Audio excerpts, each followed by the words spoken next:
Ֆրինյուզի եթերում լուրերից դուրս հերթական քննարկումն է, այսօր տաղավարում ես հյուրընկալել եմ Հանուն Հանրապետության կուսակցության փոխնախագահ Ռուբեն Մերաբյանին։ Բարև ձեզ, պարոն Մերաբյան։ Բարև ձեզ, պարոն Մկրտչյան, շնորհակալ եմ հրավերի։ Շնորհակալ եմ հրավեր ընդունելու համար։ Պարոն Մերաբյան, փաստորեն մեզ հանգիստ չեն տալիս մեր ընդդիմադիր գործիչները, եւ ոչ միայն ընդդիմադիր գործիչները, ընդհանրապես գործիչները, մարդիկ են, որ չգիտես թե ինչ գործ ունեն։ Ընդդիմադիրը մենք ենք, նրանք ընդդիմադիր չեն, նրանք այլ գործիչներ են։ Այլ գործիչներ են, իդեմս Վիտալի Բալասանյան, որը նոր մտքերով փայլատակեց երկնակամարում քաղաքական եւ ոչ միայն, չմոռանանք հիմնադիր նախագահին, չմոռանանք մի քիչ մաշված նախագահին, հա, ինքը ասես, որ մաշվեցինք, ես չեմ ասում, բայց իհարկե ամենացնցող փաստը դա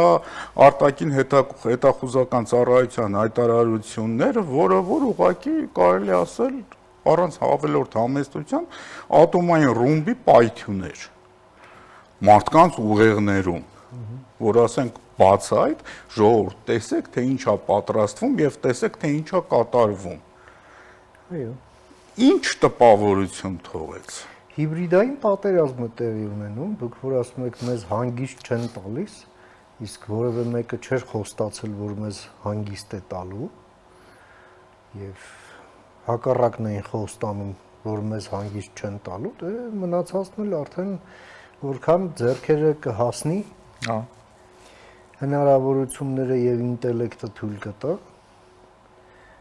դա էլ անում են եւ անելու են։ Ուղղակի երբ նրանց կոչում եք ընդդիմադիր, նրանք ընդդիմադիր չեն։ Ընդդիմադիր Հայաստանում կարող է լինել, ով ասեք, Պողոս, Պետրոս, բայց չի կարող լինել Պուտինը։ Հայաստանում ընդդիմադիր կլինեք։ Ինքը կարող լինի ընդդեմ։ Ինքը դա արդեն ընդդիմադիր, ընդդիմախոսություն չի, դա արդեն ընդդեմ է, դա արդեն պատերազմ է, հիբրիդային պատերազմում առանցքային բառը պատերազմն է, պատերազմ վարում են թշնամիները։ Ընդդիմությունը չի կարող լինել պետության թշնամի։ Հա, այսինքն նրանց անգամ հակառակորդ չեն ասում են թշնամի, ճիշտ է։ Պատերազմի ժամանակ թշնամի, այո։ Հակառակորդ ասում են զինվորականները ավելի այսպես տեխնոկրատական, այսպես տրամադրություն ստեղծելու համար։ Բայց ըստ էության, այո, սա մենք գործ ունենք թշնամական գործողությունների հետ, նրանք վարում են մեր դեմ հիբրիդային պատերազմ, որպես բանակ այդ հիբրիդային պատերազմում օգտագործում են Հայաստանի ներսում եղած այդ պրոքսի ուժերին եւ համարելով, որ դա բավարար չի լինի, նաև ըստ էության Ռուսաստանում ապրող հայերից, այո, այսպես մի դեսանտ են նախապատրաստում, որը իրենց կարծիքով պետք է այստեղ եղանակ փոխի։ Դե եթե ամեն ինչ գնում է պատերազմի տրամաբանությամբ, ապա մենք դա որպես մարտահրավեր պետք է ընդունենք եւ առաջնորդվենք այդ տրամաբանությամբ, ես առիթ ունեցել եմ այդ մասին խոսելու մամուլի հետ իմ շփումներում, իմ հեղինակային հաղորդումներում եւս չինացի զորավար Սունձին ինչ էր ասում, չէ՞, ձևավորեք դատարկություններ եւ ստիպեք հակառակորդին հարվածել այդ դատարկություններին։ Այսինքն մենք ոչ թե պետք է ընկնենք թե ով ինչ է ասում, ինչ չի ասում, մենք ուղղակի այն սուբյեկտներին, որոնք չեն կարող որևէ ձևով ընդդիմություն կոչվել հաշվի առնելով նրանց կողմից մեր պետության գոյությունը կասկածի տակ դնելը, նրանց ուղղակի պետք է դուրս բերել ընտրություններից, ընտրական գործընթացից, դե ռուսական դեսանտն էլ որ դե կգա, կբախվի արդեն դատարկությանը։ Կամ էլ են չինացու նման չանենք էլի, որ նստած գետի ափին սպասում էր։ Միցակ նման ենք դրան, չէ։ Այդտեղ էլ շատ խորը, այսպես փիլիսոփայություն եւ տրամաբանություն կա, բայց դա դեռ չի նշանակում, որ մենք միայն դա պետք է անենք։ Մեծ հաշվով մենք հիմա այսպես փիլիսոփայական իմաստով մենք հենց դա ենք անում հիմա։ Ով ժամանակին 20 թվականին մեր մահն էր ուզում, հիմա մենք նստած նայում ենք։ Այո, նայում ենք, ով որ մեզ նոյեմբերի 9-ի փաստաթուղթ էր դեմ տալիս։ Հիմա նայում ենք։ Եվ միջև մեր ժամանակառժամանակ հիշում են, չէ՞։ Հիշումը, այ հիմա մենք ենք հետևում, թե իրենց հետ ինչա տեղի ունենում։ Այնպես որ ձեր ասածը գալիս է լրացնելու, հա, այս ամենը ռազմավարական մակարդակում, փիլիսոփայական մակարդակում։ Բայց ռազմավարություն ու փիլիսոփայություն ես իրականում կուզեի տեսնել այս մարդկանց մոտ, գոնե թե հետաքրքիր կլներ, ընտրություններն էլ հետաքրքիր կլներ։ Չէ, իրենք չպետք է մասնակցեն ընտրությունների, ով որ օրինական ասենք թե կմասնակցի, հա, թեկուս։ Բայց ախր չէ որ մենք այդ ռազմավարությունն ու մարտավարությունը չենք տեսնում։ Մենք տեսնում ենք ինչ որ թվեր, 300,000 աշխատատեղի տեսքով, չգիտեմ, ծախսածկույթի համարը, չինական ներդրումների տեսքով, մնացած ամեն ինչով։ Վարդան Կրչյան, այդ ամենը ծախածածկույթի համար է։ Այդ ամեն ինչն առնում է իլյուզիոնիստը ցիրկում, հա։ Ցիրկում։ Բայց դե դա լուրջ մասնագիտություն է։ Որպեսզի այդ այսպես ֆոկուսի բուն մեխանիկան չերևա, հա։ Ոնց որ խոսքը այդ ինչ որ ասում են դրա մասին չի։ Խոսքը ուրիշ բանի մասին է։ Հետևաբար այս ամենը իմաստ չունի, մենք բովանդակային քննարկենք։ Բոլորն էլ հասկանում են, որ հիմա ուղղակի այսպես շեշտը դրվում է դեմագոգիայի վրա, սարսափելի, անսահման, անհատակ դեմագոգիայի վրա, համարելով, որ իրենց ամեն նման ելույթը մի 10 հոգի, ասենք, կբերի պոտենցիալ, հա, իբր իրենց ձայն։ Կամ թույլ կտա հավաքագրել այդ մարդկանց։ Դե իրենց պետք է շատ լուրջ ձևով հիասթափեցնել, ուղղակի դուրս շպրտելով ընտրություններից, որովհետև ռուս օլիգարխը չի կարող մասնակցել ընտրություններին։ Կրիմինալ օլիգարխիայի կարկառուն ներկայացուցիչները եւս չեն կարող մասնակցել այս ընտրություններին։ Երբ Հայաստանը թոթափել է կրիմինալ դիկտատուրայի 20-ամյա այդ կառավարումը, չի արել նրա համար, որ օրինական հնարավորություն տա նրանց հետ գալու համար։ Նրանք պետք է ուղղակի զրկվեն քաղաքականությամբ զբաղվելու իրավունքից, օրենքով։ Այո, Հայաստանում այդպիսի ռեստրիկտիվ օրենսդրություն է անհրաժեշտ, Հայաստանում ժողովրդավարությունը պետք է պաշտպանված լինի նման ոտնձգություններից։ Եվ ընդհանրապես մենք խոսում ենք սուվերենությունից։ Սուվերեն է պետությունն այն ժամանակ, երբ կարողանում է ընդունել սուվերեն որոշումներ։ Իսկ դա հնարավոր է, երբ իշխանությունն ինքը սուվերեն է, որովհետև մանդատ է ստանում իր ժողովրդից, միայն եւ բացառապես։ Բայց դա բավարար չէ, պետք է նաեւ այդպիսինը լինի ընդդիմությունը։ Չի կարող ընդդիմությունը լինի հակասուվերեն, հասկանում եք։ Դա ազդելու է սուվերեն որոշումների վրա, դրանց որակի վրա։ Հա, ինչ որ առումով դա նմանվում է։ Այսինքն, այստեղ խոսքը մեր սուվերենության մասին է, երբ մենք խոսում ենք, այլ ոչ թե քաղաքական նախապատվության։ Հետևաբար, սրանք հարցեր են, որոնցով նաև պետությունն անելիք ունի, միայն ոչ թե ասի, դե ժողովուրդը գիտակից է, չգիտեմ, իհարկե, դա շատ ճիշտ կքվեարկի, ընդել սխալ չի քվեարկի, հասկացանք։ Այսինքն ինչ պետությունն անելիք չունի ու եւս մենք 5 տարի ունենանք այն վակխանալյան, որը տեսել ենք ազգային ժողովում ու միայն դա հարցի էսթետիկական կողմը չէ։ Մենք ինչքան հնարավորություններ ենք մսխել,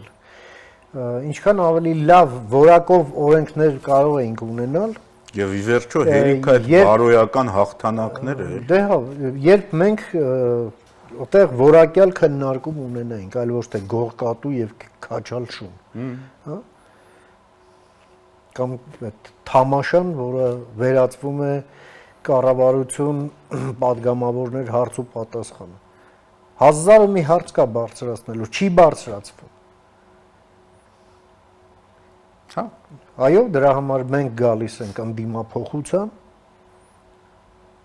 Հայաստանին պետք է ոչ միայն ժողովրդավարական իշխանություն, այլև ժողովրդավարական անդիմություն,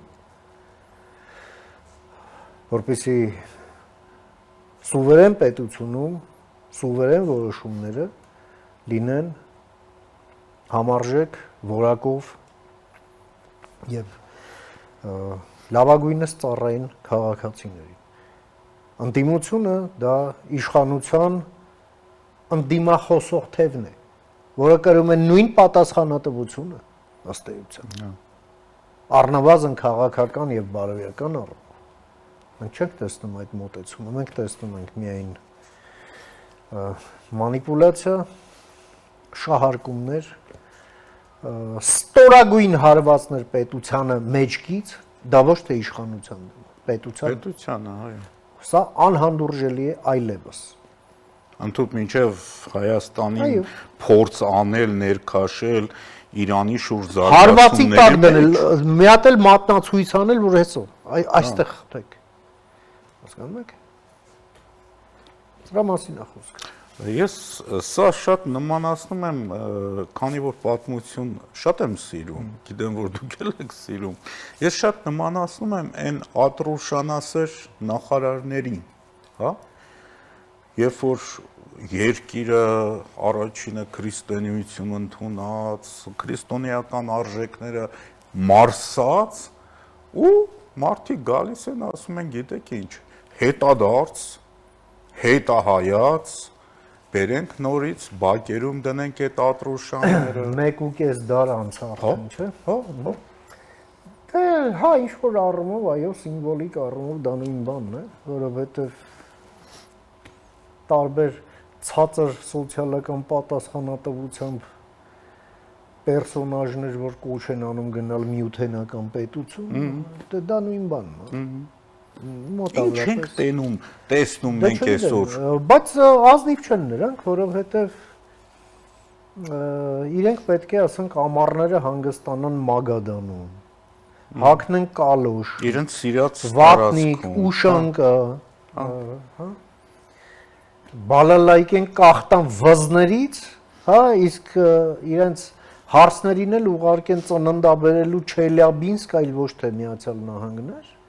Ես նոր կհավատամ ազնվությանը իրենց ասածների։ Եվ ամենաթանկարժեք, այսպես ասած, ուտելիքն էլ թթու վարունգը։ Այո, այո։ Որտեվ թթու վարունգը, չէ։ Էն էլ հոտ քաշելով։ Էն էլ հոտ քաշելով կամ հացի կտորից, հա, հոտ քաշելով։ Ամեն դեպքում արտաքին հետախուզական ծառայության այդ բացահայտումը մի քանի շերտեր է բացահայտում։ Նաև բացահայտում արդեն ակնհայտորեն այն հայտնի ականջները, ոչ միայն բեղերը, եւ նրանց մասնակցությունը, չէ, մենք ինչեւ է 10 իրենք ներկայացում են, դե հա, լավ, իրանք ռուսասեր են, հա, իրանք ռուսասեր են, բայց սա արդեն ռուսասիրություն չի։ Փաստորեն մենք հստակ տեսնում ենք, որ կա պետություն, որի հատուկ ծառայությունները աշխատում են մեր պետության դեմ։ Հա։ Իսկ դա առանց քաղաքական որոշման չի արվում, բացառվում է։ Սա չի կարող լինել, չգիտեմ, այն որ ասում էին, դե դու ինը փիլիսոփա է։ Մարիա Զախարովան էլ դե քարտուղարուհի է։ Բայց մենք Պուտինին հավատում ենք։ Սա վերտիկալ ինտեգրված կառույցը առանց քաղաքական որոշում բացառվում է իր գործունեությունը։ Երկրորդը Հայաստանի ներսում կան քաղաքական այսպես կոչված ուժեր եւ այսպես կոչված քաղաքական հոգուտ որոնց այդ ստրուկտուրաներն աշխատում են այդ երկրում եւ հիմա խոսքը այդ ամենի լոգիստիկայի ապահովման մասին է։ Նաեւ մեր եթերում էր Դանիել Յոհաննիսյանը հավելյալ տեղեկություններ տվեց, հարյուրավոր ավտոբուսներ արդեն 100,000-ավոր ռուբլիներ, այո, մարդկանց տասնյակ հազարավոր մարդկանց Հայաստան ընտրությունների օրերին տեղափոխելու համար կազմակերպական աշխատանքներ են տարվում, սա էլ արդեն կապող օղակն է նրանց եւ այդ սուբյեկտների այստեղ։ Հենց դրանից ելնելով էլ որտեղ ամենահեշտը կտրել է այդ ամենը, դա ներսում ուղղակի դրանց հաշվի առնելով, որ նրանք արդեն գործիքավորվել են ընդդեմ Հայաստանի սուվերենության, ընդդեմ մեր ժողովրդավարության, ապա այո նրանք պետք է դուրս բերվեն ընտրարշավից։ Նրանք չպետք է մասնակցեն ոչ ուղղակի, ոչ էլ անուղղակի աֆիլիացված ձևով նույնիսկ։ Այսինքն ինչի համար այդ մարդիկ, որ գալիս են կամ գալու են կամ կգան, գալու են ու հասկանան, որ իրենք անելու բան չունեն, ու այս պարագայում ավելին իրենց ոչ ոք խոստացված է չի տա։ Այո։ Չէ՞։ Ինձ թվում է այդ քրեական գործի շրջանակներում, որը հարուցված է քննչական կոմիտեում այս հաղորդագրության հիման վրա, այս ամենին պատշաճ քրեաիրավական եզրակացության կհանգեցնի Հայաստանի Հանրապետության կողմից եւ այդ որոշումը կընդունվի եւ կապահովվի ընտրությունների արդարությունը, որովհետեւ եթե մեկը գալիս է անվերահսկելի գումարներով եւ այ պետության սատարմամբ, դա նշանակում է արդեն ստարտային պայմանները խախտված։ Իսկ դա նշանակում է ընտրությունը ազնիվ չէ։ Ի սկզբանե նրանց իսկ մասնակցությամբ, հետեւապես նշածած ձևով հարցի լուծումը նաեւ այս խնդիրն է լուծելու։ Մոլդովական սցենարի հոտ ամեն դեպքում գալիս է։ Դա գիտեք ինչ, արդեն վերածվում է, այսպես ասենք, պայմանականությունների շարքից ինչ որ սլենգի։ Մոլդովայում կար հստակ իրավիճակ, Մոլդովայում արվեց այն, ինչ բխում էր այդ իրավիճակից, ելնելով այդ երկրի շահերից, ելնելով այդ երկրի օրենքներից։ Եթե դա հաճելի է կոչել մոլդովական սցենար, եկեք կոչենք մոլդովական սցենար։ Հայաստանում պետք է արվի այն, ինչ բխում է Հայաստանի շահերից եւ հայկական սցենար, հայկական օրենսդրության վրա եւ ուրիշներն էլ եթե կցանկանան, թող կոչեն հայկական սցենար։ Բայց այստեղ հարցը այն չէ, թե մենք ինչ ենք կոչում, որովհետեւ հենց այս թեմաներով մենք անհոդաբաշխ ձայներ ենք լսում հյուսիսային ճահիճներից, որ մոլդովական սցենար են նախապատրաստում, լավ ենք անում։ Այո։ Աչքներդ էլ հանում ենք եւ հանելու ենք եւ չկասկածեք, որ ձեր անլվաքիթը երբ կմցնեք ստեղ, ձեր քիթը ջարդելու ենք հետնել։ Սա էլ հետը։ Ես հիշում եմ մոլդովական Ուզեք դա մոլդովական ջարդոցի անվանեք, թե հայկական, թե ձեր գործն է։ Օդանավակայանից հետ դարձ հետ էին տալիս, հիշում եք։ Գումարներն լարգրավում էին, ընդ որում փոքր գումարներ չէին։ Դե բնականաբար, եթե Հայաստան մտավ ապօրինի քեշ, դա պետք է արգրավվի, ուղղակի Հայաստանը ցավոք սրտի բազմաթիվ խողովակներ, որ պետք է փակ լինեին, բաց են։ բաց են։ VTB բանկ է աշխատում, Mir քարտ է աշխատում, Ռուսաստանից туриզմ են զարգացնում եւ այլն եւ այդպես շարունակ։ Ես վստահ չեմ, որ կրիպտո արժույթի նկատմամբ կա դրա շարժի վրա կա պատշաճ վերահսկողություն։ Հիմա երբ դուք նայում եք Ռուսաստանի ռուսական սեգմենտը Telegram-ի, այդտեղ հասկանում եք, որ այդ կրիպտոյի բում կա։ Ու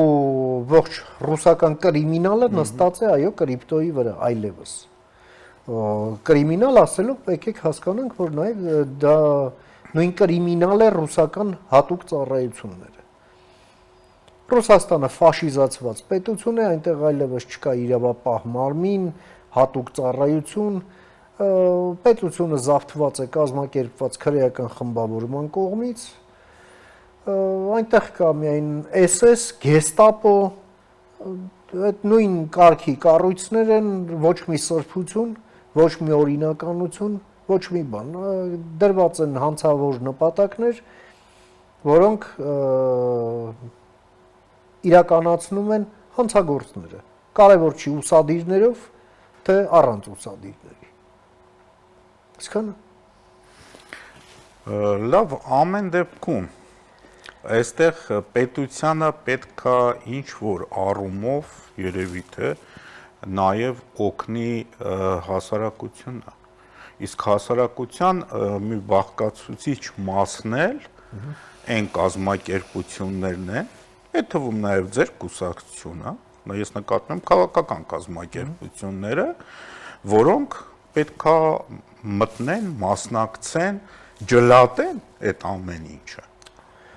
Շատ լավ, բայց գիտեք ինչ զինանշանով կնիք մենք չունենք։ Չունեք, այո։ Դա ունի իշխանությունը։ Մենք մեր անելիքը անում ենք, արել ենք եւ անելու ենք։ Այդտեղ հարց չկա։ Բայց մենք չունենք պետական լիազորություններ, որպեսզի անենք այն անելիքը, որը կարող է անել միայն եւ բացառապես պետությունը։ Ինչ վերաբերվում է մեր դիրքորոշմանը, մենք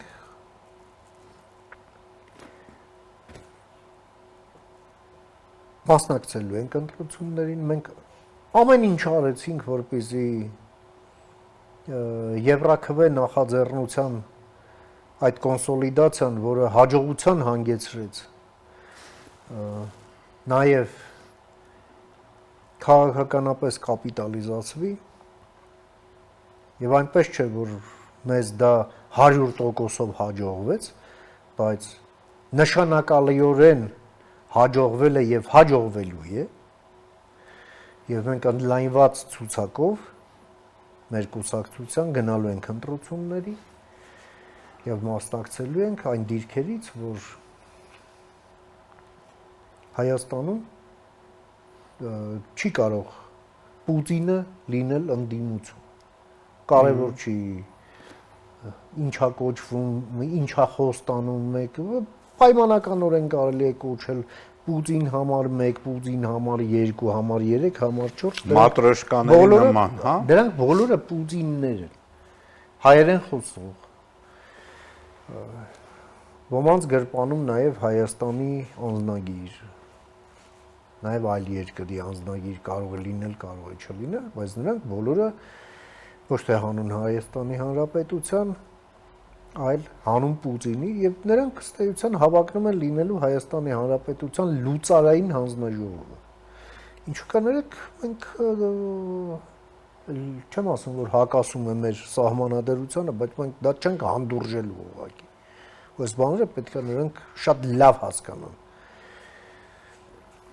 Իսկ պետությունն էլ պետք է իր ֆունկցիաները կատարի։ Մենք այսօր շուտով կլռնա 8 տարի, մենք 8 տարի ասում ենք այդ նույն բանը։ Դուք գնում եք, խոսքը ձեր քաղաքական ուժի մասին է, դուք գնում եք այս ընտրություններին հանուն պետության։ Այո։ Եվ դիմացը ուժեր են ընդդեմ պետության։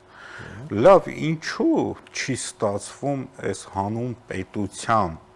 ուժերի կոնսոլիդացիան։ Խոսույթում կարող է ստացվում, բայց փաստացի Դե փաստացի, որովհետև այո, կան սուբյեկտներ, որոնք արդեն իսկ վերջնական որոշում են ընդունել, որ իրենք պետք է գնան միայնակ։ Մենք հարգանքով, այլ կերպ քան հարգանքով չենք կարող վերաբերվել նրանց որոշմանը։ Բայց փոշիացում է, չէ՞։ Չէ, դա արդեն դե իրանք տենց չեն համարում։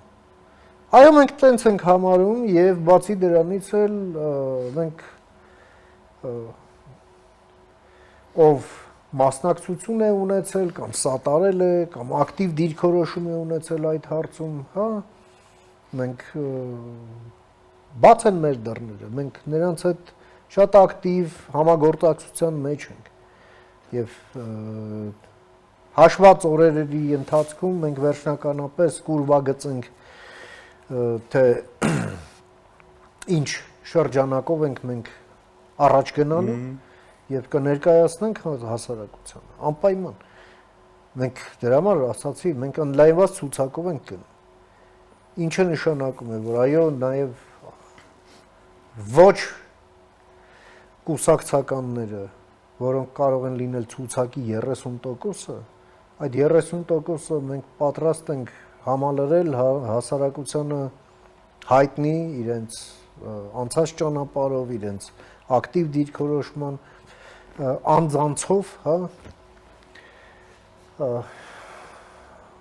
համարելով, որ նրանք չպետք է դուրս լինեն քաղաքական process-ներից, ինչ է թե նրանք անկուսակցական են։ Սա թող լինի մեր ներդրում այդ ամենը։ Մենք սա այն հարցն է, որը մեզ ստիպում է չառաջնորդվել, հա, կուսակցական էգոիզմով, այսպես ասենք։ Գաղափար եւ դիմացը փող։ Այ ոնց կարելի է հասնել այդ կոնդիցիային, եթե այսպես ասել, կարելի է ասել, որ գաղափարը գերակշռի հաղթի փողին։ Գիտեք ինչ, եթե գաղափարը կա ու գաղափարը ինքնին համարժեք է, հա, այդ գաղափարը դեպի այդ գաղափար փող է գալու։ Բայց փողով գաղափար չի ստացվելու։ Որքան էլ որ ինչ ուզում են անում։ Նա մենք տեսնում ենք 100 մետրը մեկ օֆիս են բացում, թե բա ուժեղ, ինչ է կանում 500 կիլոյանոց շտանգա եք բարձրացնում։ Ուժեղ։ Էդ էլ կա։ Հա, էդ էլ կա։ Մեջ ինչ կա։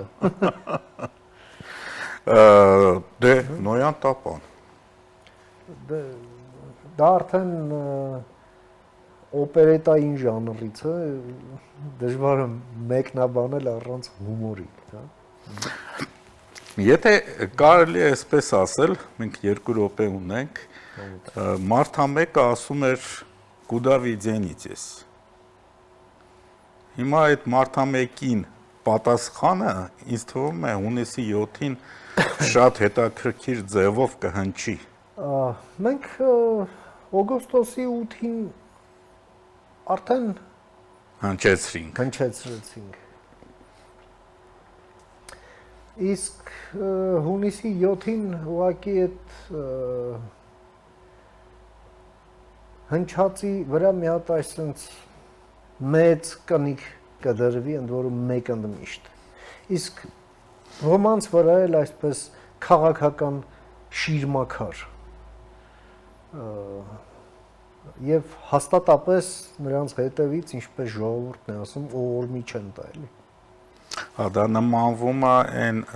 բանին, դա հիմնականում հոլիվուդյան այն ֆիլմերի մեջ կա, որ եկեղեցու մոտ գերեզմանատանը չեն թողում ուղարկավորել, հա, այդ կարգի ինչ որ։ Հա, դե իհարկե մի քիչ վերջաբանը դաժան ստացվեց, բայց ամեն դեպքում յուրաքանչյուրն ինքն է ընտրում իր ճակատագիրը եւ դա էլի ընտրության հարց է, հա։ Դու պատմության ճիշտ կողմում ես, թե սխալ։ Դու քո երկրի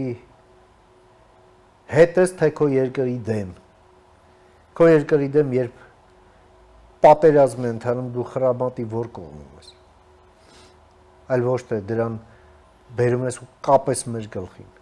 կամ մեզ հարվածի տակ դնես իր կողմից։ Եվ ի վերջո իրենք պետք է որոշեն ընտրողների մասին խոսքը, որ իրենք ընտրում են խաչը թե Աթրուշյանը, հա, էլի մի քիչ այսպես այլաբանորեն։ Շնորհակալություն։ Ես շնորհակալ։ Եվ վերջում հիշեցնեմ, որ տաղավարում իմ հյուրներ Հանուն Հանրապետության կուսակցության փոխնախագահ Ռուբեն Մեհրաբյանը։ Ամեն բարիք ձեզ։